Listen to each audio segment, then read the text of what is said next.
श्रावण सोमवार निमित्त शिवगड मंदिरात जमली भाविक भक्तांची गर्दी. सालेकसा तालुक्यातील अतिदुर्गम अशा पिप्परिया ग्रामपंचायत अंतर्गत एकमात्र अशा तीर्थस्थळ म्हणून ओळख असणाऱ्या शिवगड मंदिरात दिनांक 19 ऑगस्ट रोजी श्रावण सोमवार निमित्त भाविक भक्तांची अमाप गर्दी जमली.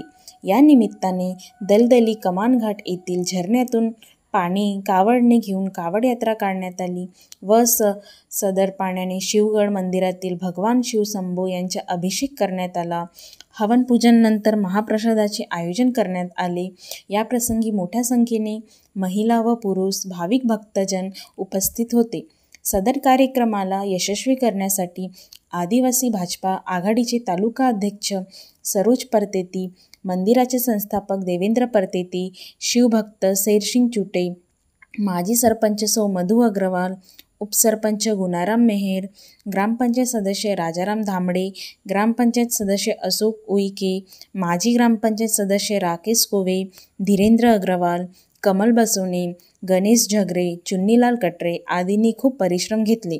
यात असे किती पिप्परिया भागातील हा एकमात्र पर्यटन स्थळ असल्याने येथे शिवरात्री, मकर संक्रांती, गुरुपौर्णिमा व श्रावण मासानिमित्त परिसरातील भावी भक्तजनांची नेहमीच गर्दी असते. शोकांतिका आहे की याकडे शासन प्रशासनाने दुर्लक्ष केलेलं आहे, हे विशेष. असेच बातम्यांकरिता नेहमी GM न्यूज नेटवर्कला बघत राहा. पुढील बातमीकरिता पुन्हा भेटू. नमस्कार.